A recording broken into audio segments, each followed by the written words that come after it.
IT audit it just means information technology audit is the examination, a check, examination of IT general and application controls. The IT general and application controls are these controls in the control table here.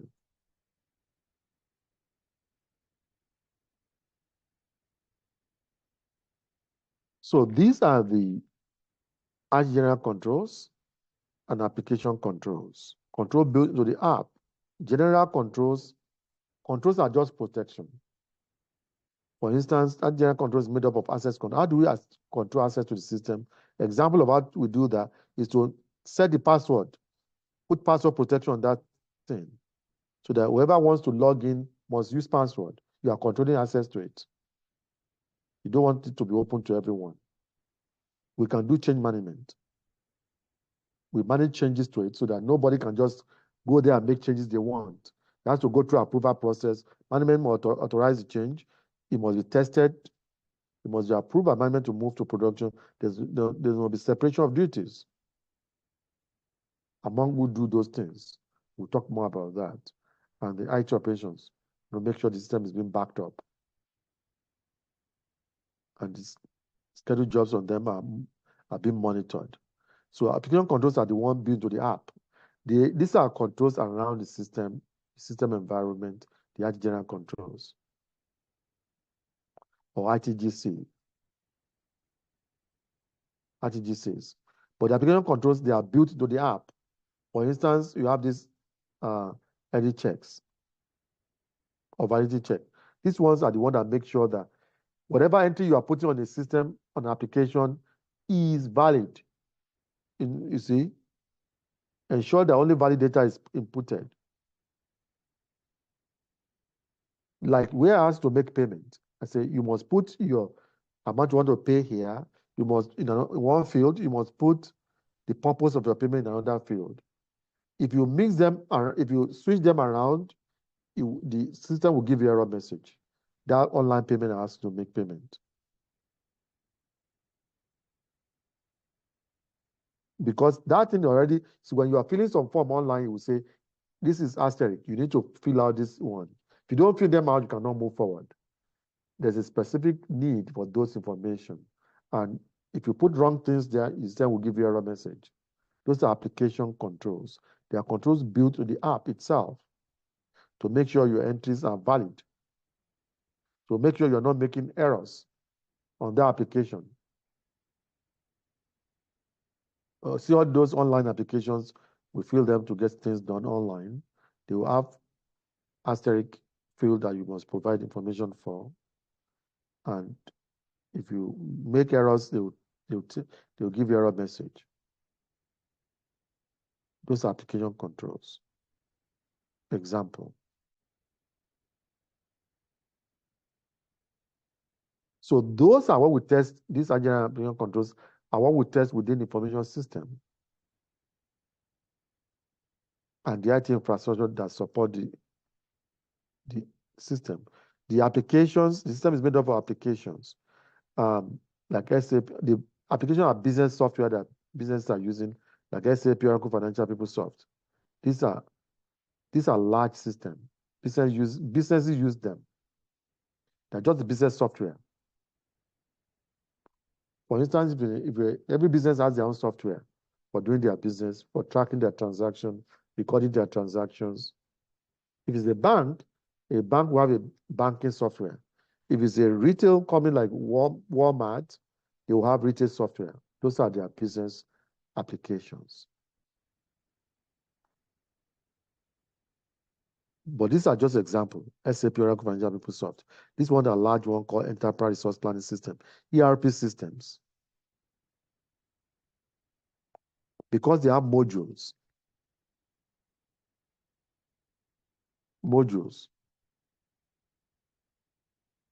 For different departments.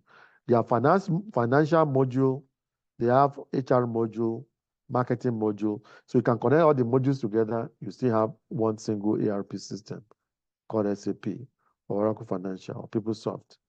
They help organize their enterprise That's why you call enterprise resource planning. But there are regular systems which are not as big as those with like Microsoft Dynamics, Sage, NetSuite, Data Cost Point. So want to make sure that these controls, these protections are set up on those systems, general controls, application controls. They are set up on those systems and the the underlying IT infrastructure they run on. So this business software cannot run on their own. They depend on IT infrastructure like operating system that's going to boot them, keep them booted up, database that's going to store their information put on them, network device that's going to keep them safe on the network. These are the IT infrastructure.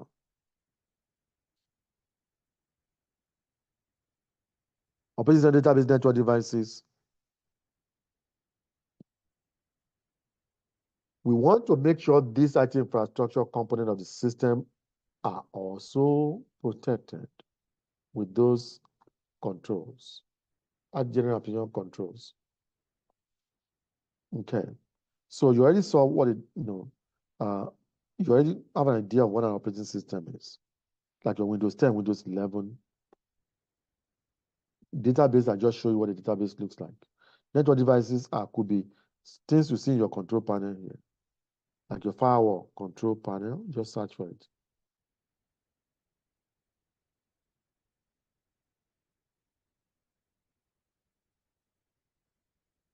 This is firewall. This is a firewall. This is a network device that's keeping the system safe, keeps the bad guys out because it's on. This is an example of network device.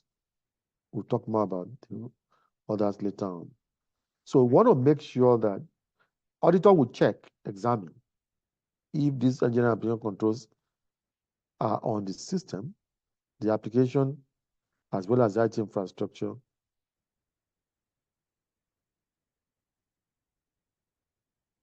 Okay. To make sure that determine if these controls, this protection, we call them safeguards against what could go wrong. Risk is what could go wrong. So if something could go wrong, that's a risk. We put controls in place against it. If somebody could steal my laptop here where I'm seated, and if it's an public space, or if it just could be stolen out, that's a risk. There's a risk my laptop could be stolen. I need to put controls in place and say, lock the door. Anytime I'm not here, please lock the door. If you lock the door, you've put in a control against this risk. What could go wrong? So now,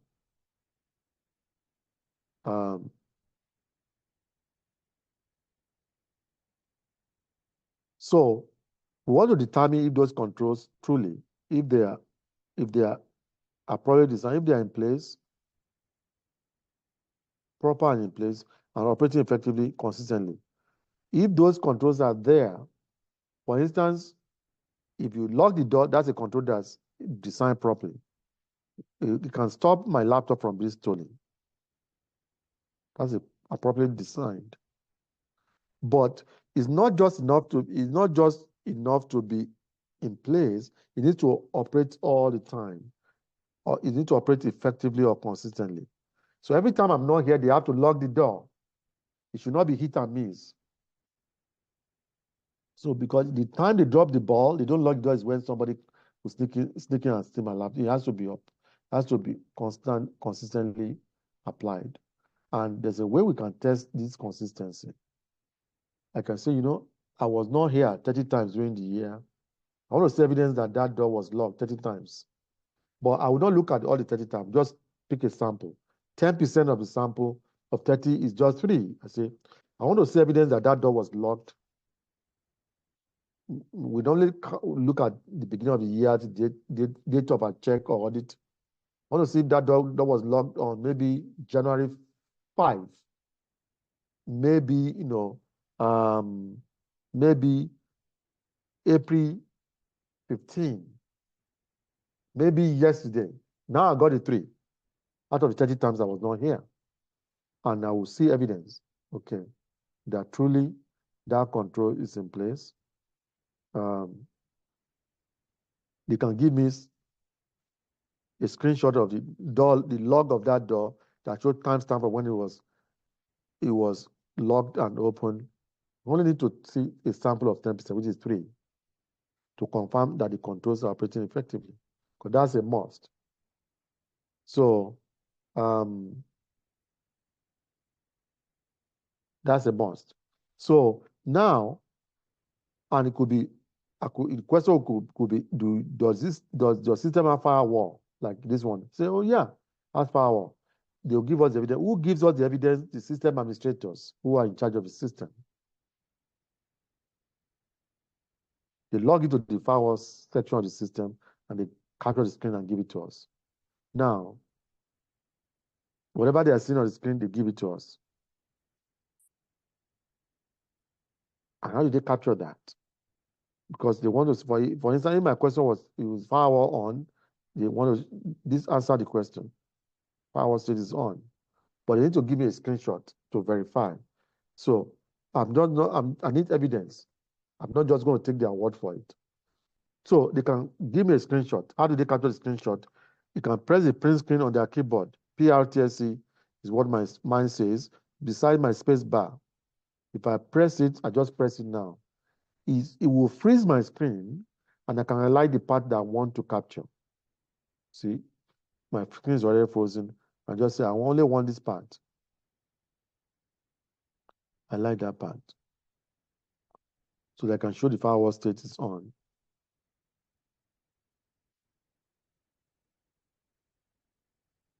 So, and then I already copied that, already highlighted it, and I'll just paste it in a Word document. I already captured that thing.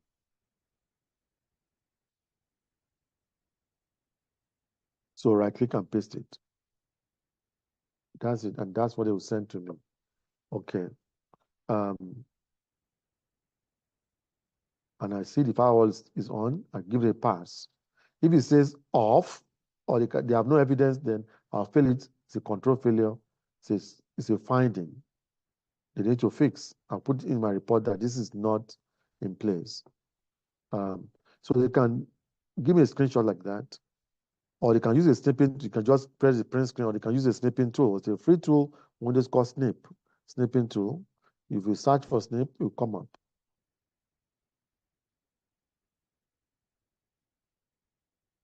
And then when it comes up, you just do new like this, and then you capture the part that you want.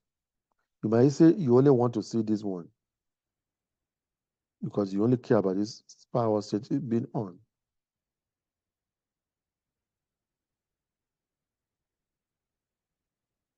So this is it's already captured it. I just need to paste it in the Word document. Right click and paste.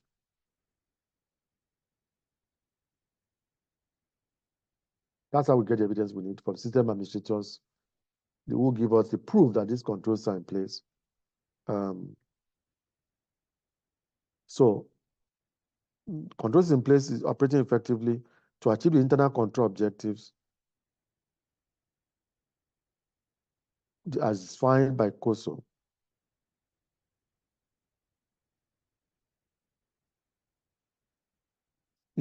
Which says Committee of Special Organizations, we're going to talk about this. Just say organizations should have internal controls, for whatever they want to achieve. The internal controls are just the do's and the don'ts. They should not just let everything happen. They should control what happens. So they should, um, uh, have the objective, whatever they want to achieve, they should put controls in it.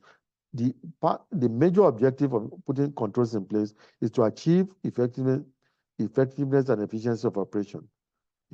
Doing the right thing and doing things the best possible way, efficient. Effective, the right thing, efficient, the best possible way of the operation. Operation is the business they are into. The operation could be banking. Operation could be retail. They need to do it the right and the best possible way, and they need to have reliable financial report. The financial report needs to be reliable, not cooked up, not made up, and then they need to be able to comply with applicable laws and regulations. 3 objectives they give to them. They can do more. They might want to go international. They might want to double their profits. It's all left to them. They have to put controls in place to achieve those. Just like human beings, you want to achieve something. Maybe you want to be thin. You want to be fit. You have to do exercise. So you have to put controls in place. You cannot do things the old way.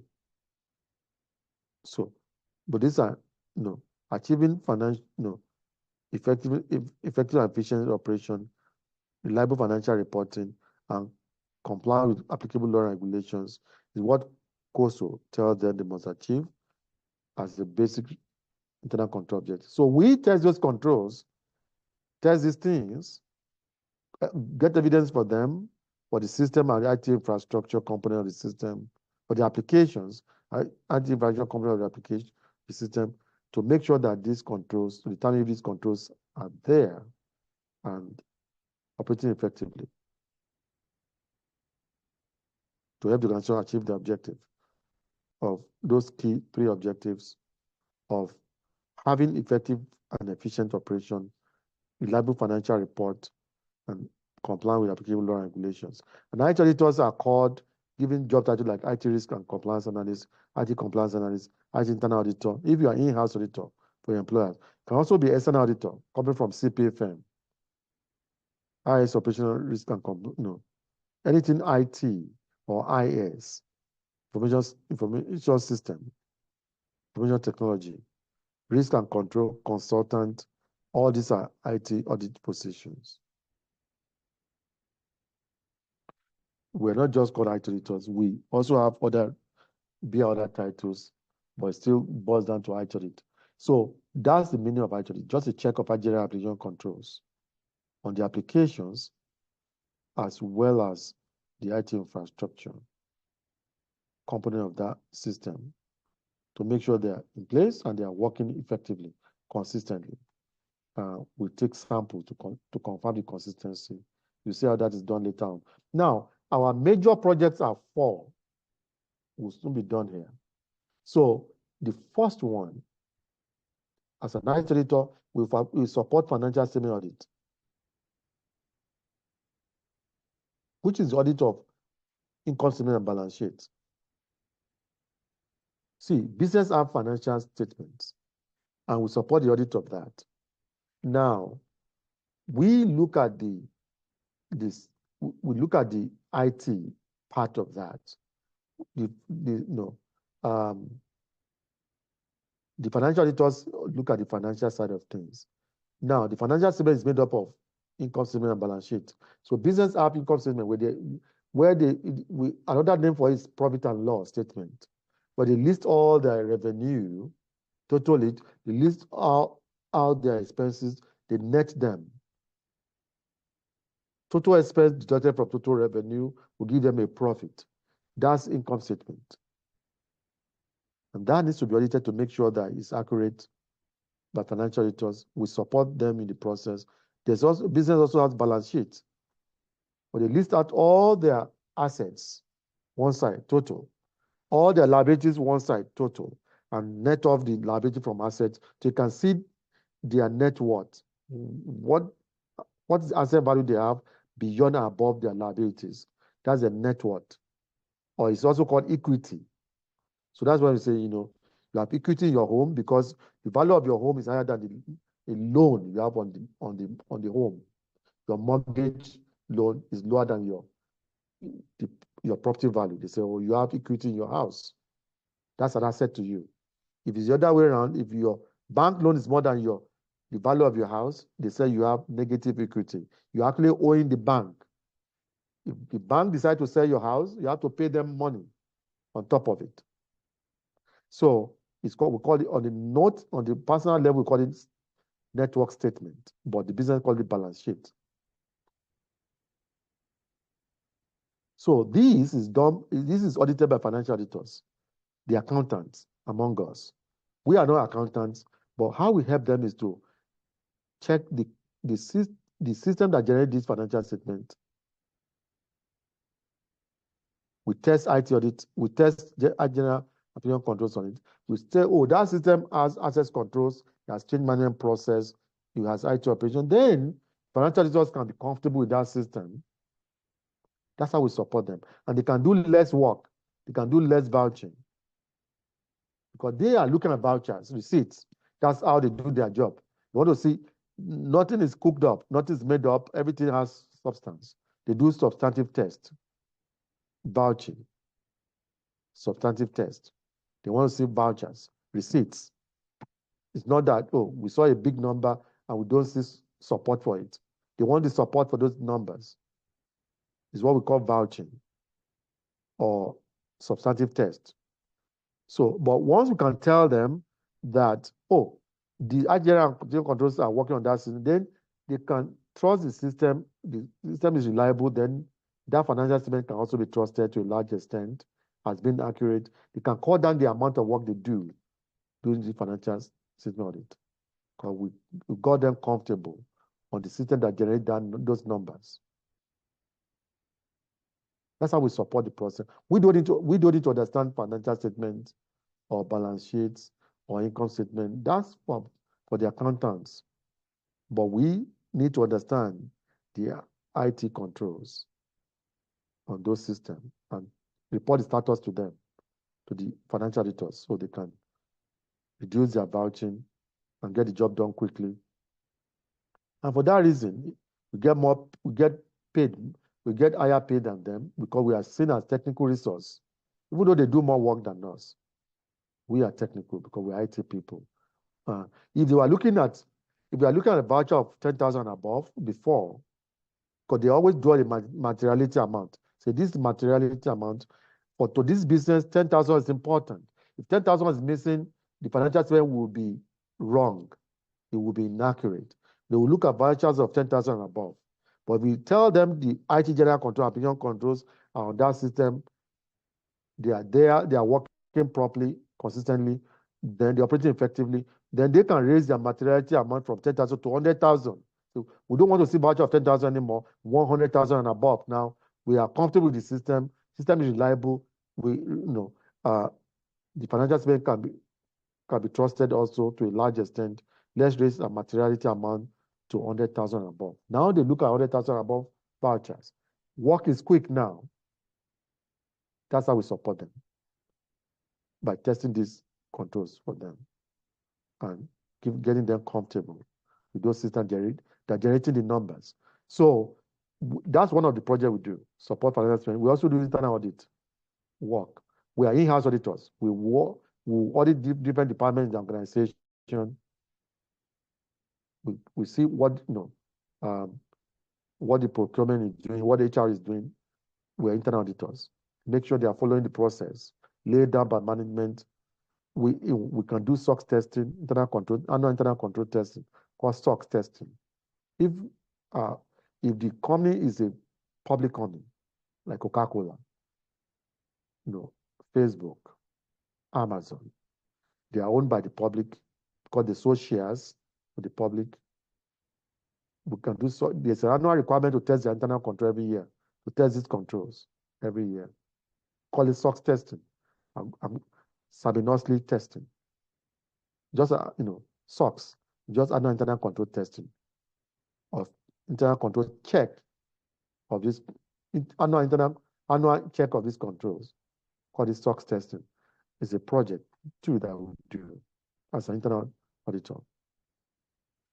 As an auditor, we do IT operational audit, make sure all the departments are, they are working in a way that they are not wasteful. We also do compliance audit. They are compliant with the contract, with the policy of the management. People go off course without knowing. Auditors are the one that set them, that set them straight. Say, this is what you're supposed to be doing, but this is what you are doing. We'll give you a finding so you can correct your course. So internal auditors do that. They go from one department to another, checking operation or do operation audit and compliance audit. And then sometimes we do attestation engagement. We are hired by service organizations. We do service organization control audit. Service organizations are those companies that provide outsourced services to other businesses, like ADP. ADP is a payroll service provider. Like Fidelity, they are investment service providers. A lot of companies, they outsource their payroll processing to ADP or Ceridian. Those are payroll service providers, or to Amazon. Amazon is a cloud service providers. They host a lot of systems on their cloud platform. These are service providers. So their customer need to hear about them, how they are doing, internal control wise. So they can hire us as auditors to come and audit them and give them a report they can share with their customers. That's attestation engagement. We are testing to their customer as to what we see, service organization. That's another project we do, major project. Give them a report they can share with their customers. Their customers can be rest assured they're in good hands. We also do audit readiness. This is where audit people, organization will call us and say, we are expecting auditors from head office, come and check us out, give us a report so they can clean up before our auditors come. So when they come, everything is clean. That's audit readiness. We get them ready for an audit. All we do is identify their internal control weaknesses so they can correct it before the auditors come. And all we are doing for the most part is checking out these controls, telling them where things are not up to par so they can fix it. Those are their 4 major projects. And you find yourself doing one of those, okay, as an IT auditor.